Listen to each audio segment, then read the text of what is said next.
Senior صحافی و تجزیہ شاہزیب خانزادہ نے بھی میں جوائن کیا۔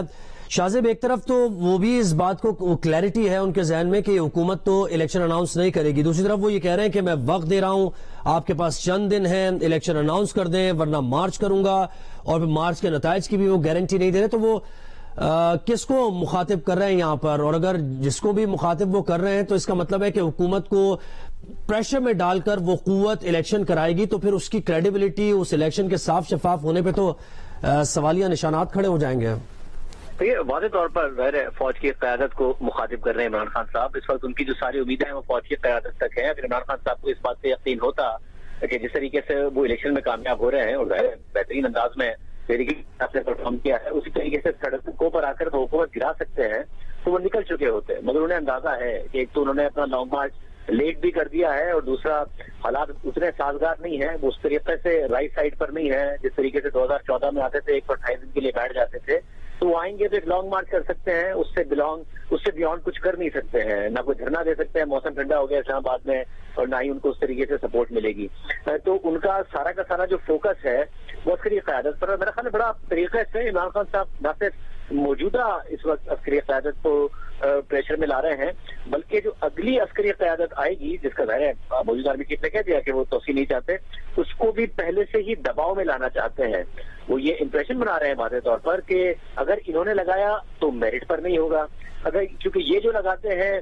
وہ تو اپنی کرپشن چھپانے کے لیے لگاتے ہیں۔ حالانکہ آج تک تاریخ میں پاکستان کی میں جتنے آرمی چیف لگے ہیں، جنرل مشرف نواز شریف صاحب نے لگائے تھے، ان کے ریفرینڈم کو ووٹ بعد میں جب انہوں نے آئین توڑ دیا تو عمران خان صاحب نے دیا تھا۔ اس کے علاوہ جنرل کیانی بھی عمران خان صاحب کو بڑے پسند تھے، جنرل پاشا عمران خان صاحب کو بڑے پسند تھے، جنرل وحید الاسلام عمران خان صاحب کو بڑے پسند تھے، اس کے علاوہ جنرل باجوہ صاحب بھی عمران خان صاحب کو بڑے پسند تھے، خود توسیع بھی ہے۔ تو جتنے آرمی چیف یا ڈی جی ایسا ہے نواز شریف نے یا پھر پیپلز پارٹی نے لگائے ہیں، عمران خان صاحب تو ان سے بڑے خوش نظر آئے ہیں، ریفرینڈم میں ووٹ دیتے نظر آئے ہیں، ان کی سپورٹ سے پروان چڑھتے نظر آئے ہیں، مگر اس وقت وہ ایک بڑے طریقے سے آئندہ کے آرمی چیف پر کو بھی پریشر میں ڈالنا چاہتے ہیں۔ جب ان کی میرٹ پر سوال اٹھا دیتے ہیں، ان کی کرپشن کی بات کر دیتے ہیں کہ وہ آئیں تو وہ شروع سے انڈر پریشر ہو کہ ایک ملک کا پاپولر لیڈر میرے خلاف یہ بیانیہ بنا رہا ہے کہ میں میرٹ پر نہیں ہوں، تو حکومت کے اوپر وہ دباؤ ڈالنے میں کامیاب ہو جائیں۔ تو عمران خان صاحب کی یہی اسٹریٹجی ہے، اور جو منیب بات کر رہے تھے وہ بڑی اہم بات ہے کہ خان صاحب پریشر کو اتنا بڑھانا چاہتے ہیں کہ جب وہ لانگ مارچ لے کر آئیں تو انہیں روکنے کے لیے، کیونکہ ظاہر ہے نہ تو خیبر پختونخوا حکومت سے سپورٹ ملے گی وفاقی حکومت کو، نہ پنجاب حکومت سے، سندھ نے کچھ اہلکار ضرور دیے ہیں، تو رینجرز، ایف سی اور جو وفاقی ادارے ہیں، جو ریاستی ادارے ہیں، وہ سپورٹ نہ کریں، وہ اس لیول کا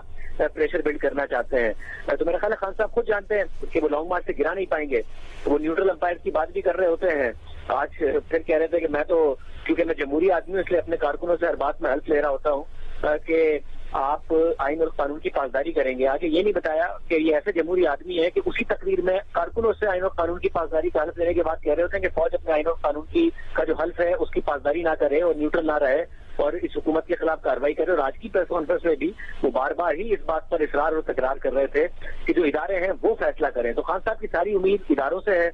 ظاہر ہے بائی الیکشن جیتنا اس بات کو تو ثابت کرتا ہے کہ تحریک انصاف نے باؤنس بیک کیا ہے، کم بیک کیا ہے، نون لیگ کمزور ہوئی ہے پچھلے 6-7 ماہ میں حکومت آنے کے بعد، مگر بائی الیکشن حکومت گرانے کا معیار نہیں ہے، کیونکہ عمران خان صاحب مارچ سے پہلے تقریباً تمام بائی الیکشن ہار رہے تھے۔